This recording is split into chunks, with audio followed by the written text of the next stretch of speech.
Hi there, this is Mrs.C's Reading Corner, and today I thought we would start to read the book Library Lion. Let's jump in.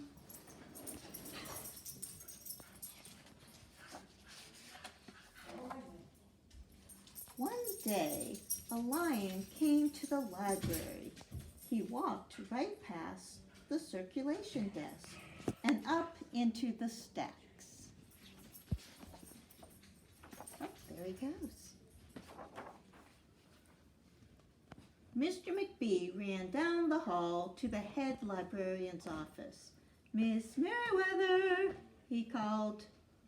"No running," said Miss Merriweather without looking up. "But there's a lion," said Mr. McB, "in the library." "Is he breaking any rules?" asked Miss Merriweather. She was very particular about rule breaking. "Well, no," said Mr. McB. "Not really." "Then let him be." She doesn't seem too concerned, does she? Mr. McB, he seems concerned. The lion wandered all around the library. He sniffed the card catalog. He rubbed his head against the new book collection. Then he padded over to the story corner and went to sleep. No one was quite sure what to do. There weren't any rules about lions in the library. He seems quite content, doesn't he?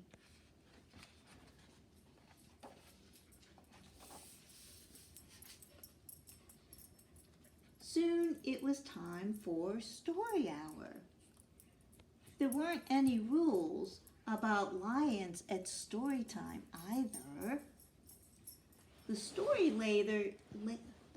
lady seemed a little nervous, but she read out the first book title in a good, clear voice. The lion looked up. The story lady kept reading. The lion stayed for the next story and the story after that. He waited for another story, but the children began to walk away. Story time is over, a little girl told him. It's time to go. The lion looked at the children. He looked at the story lady. He looked at the closed books. Then he roared very loud. Ooh, he's not happy. Miss Merriweather came running out of her office. "Who is making that noise?" she demanded. "It's the lion," said Mr. McB. Miss Merriweather marched right over to the lion. "If you cannot be quiet, you will have to leave," Miss Merriweather said in a very stern voice. "Those are the rules." The bear kept roaring. The lion kept roaring. He sounded sad.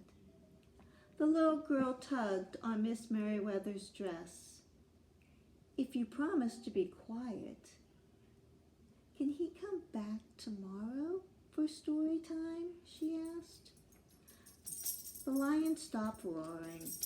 He looked at Miss Merriweather. Miss Merriweather looked back. Then she said, "Yes, a nice quiet lion would certainly be allowed to come back for story hour tomorrow." "Hooray, hooray," said the children. Ooh, I guess they liked the lion. The next day, the lion came back. "You are early," said Miss Merriweather. "Story hour is not until 3 o'clock." The lion did not budge. "Very well," said Miss Merriweather. "You might as well and make yourself useful." She sent him off to dust the encyclopedias until it was time for story hour. The next day, the lion came early again. This time, Miss Merriweather asked him to lick all of the envelopes for the overdue notices. Soon, the lion began doing things without being asked. He dusted the encyclopedias.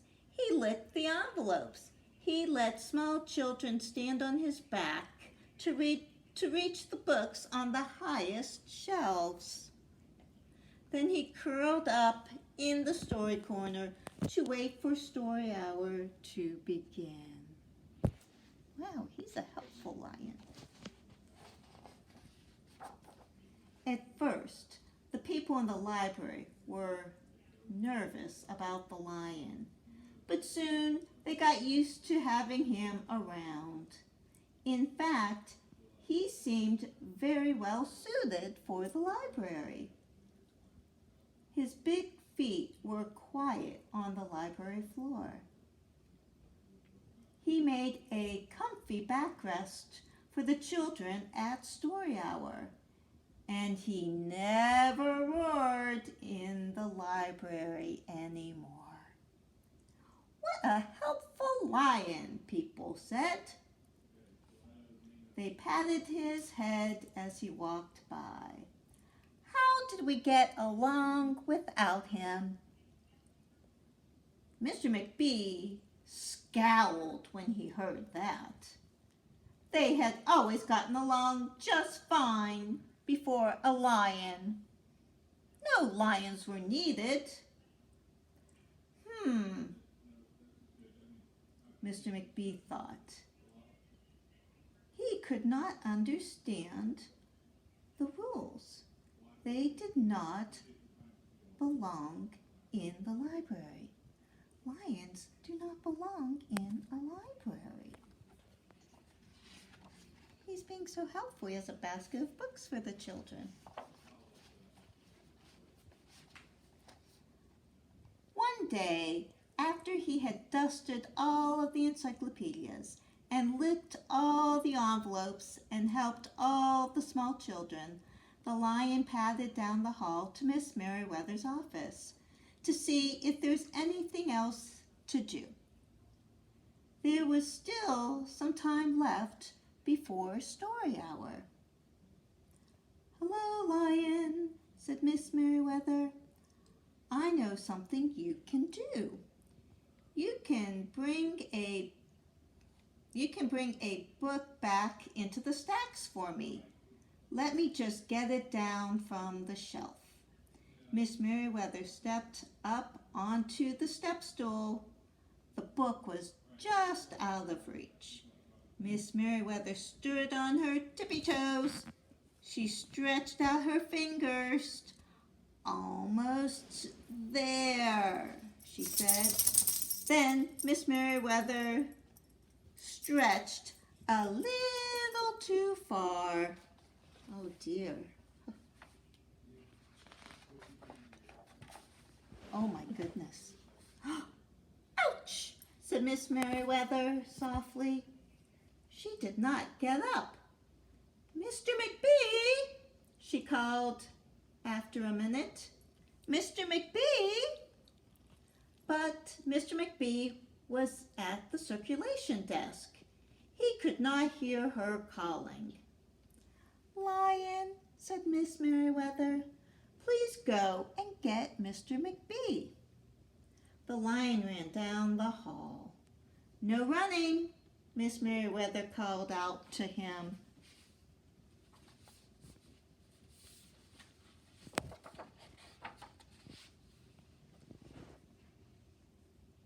The lion put his big front paws up on top of the circulation desk and looked at Mr. McB. "Go away, Lion," said Mr. McB. "I'm busy." The lion whimpered. He pointed his nose down the hall towards Miss Merriweather's office. Mr. McBee ignored him. Finally, the lion did the only thing he could think of to do. He looked Mr. McBee right in the eye. Then he opened his mouth very wide, and he roared the loudest roar he had ever roared in his life. Oh my gosh, it knocked Mr. McBee's glasses off. Mr. McBee gasped. "You're not being quiet," he said. He said to the lion, "You're breaking the rules." Mr. McBee walked down the hall as fast as he could. The lion did not follow him. He had broken the rules. He knew what that meant. He hung his head and walked towards the door. Mr. McBee did not know this. "Miss Merriweather," he called as he walked. "Miss Merriweather, the lion broke the rules! The lion broke the rules!"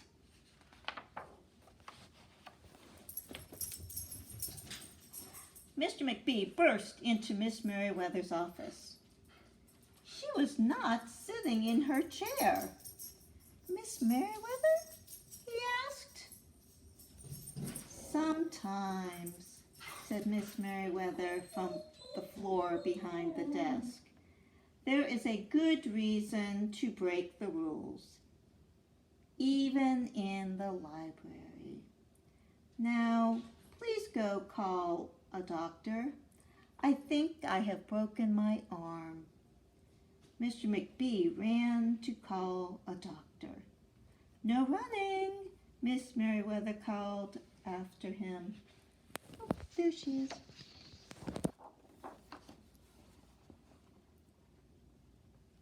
The next day, things were back to normal. Almost. Miss Merriweather's left arm was in a cast. The doctor had told her not to work too hard. "I will have my lion to help me," Miss Merriweather thought. But the lion did not come to the library that morning. At 3 o'clock, Miss Merriweather walked over to the story corner. The story lady was just beginning a story for the children. The lion was not there.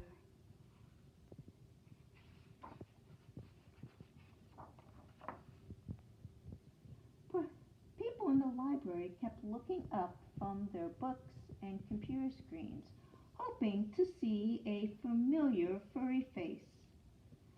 But the lion did not come that day. The lion did not come the next day either, nor the day after that. Oh, wonder what's going to happen. Let's find out. One evening, Mr. McBee stopped by Miss Merriweather's office on his way out. "Can I do anything for you before I go?" Miss Merriweather asked Mr. McBee. "No, thank you," said Miss Merriweather. She was looking out the window. Her voice was very quiet, even for the library. Mr. McBee frowned as he walked away. He thought there probably was something he could do for Miss Merriweather after all. Mr. McBee left the library, but he did not go home. He walked around the neighborhood. He looked under the cars. He looked behind bushes. He looked in backyards and trash cans and tree houses.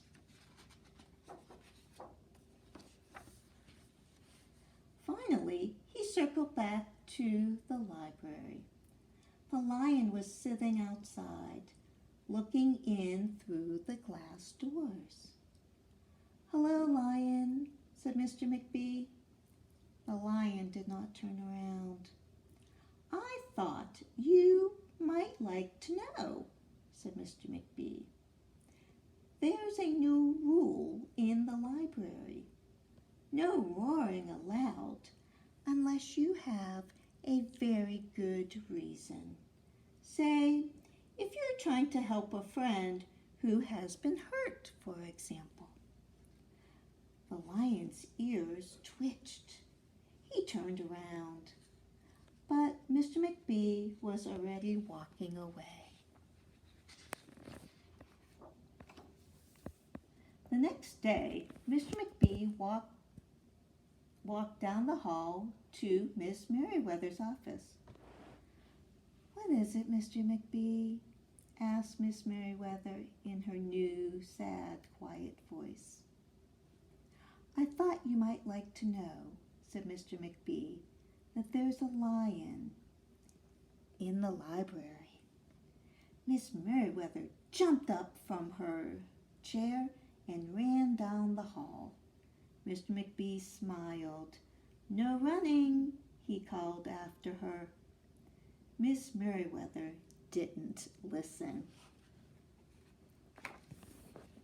Sometimes there's a good reason to break the rules, even in the library. The end. Well, thanks for watching. I hope you enjoyed Library Lion. Bye-bye.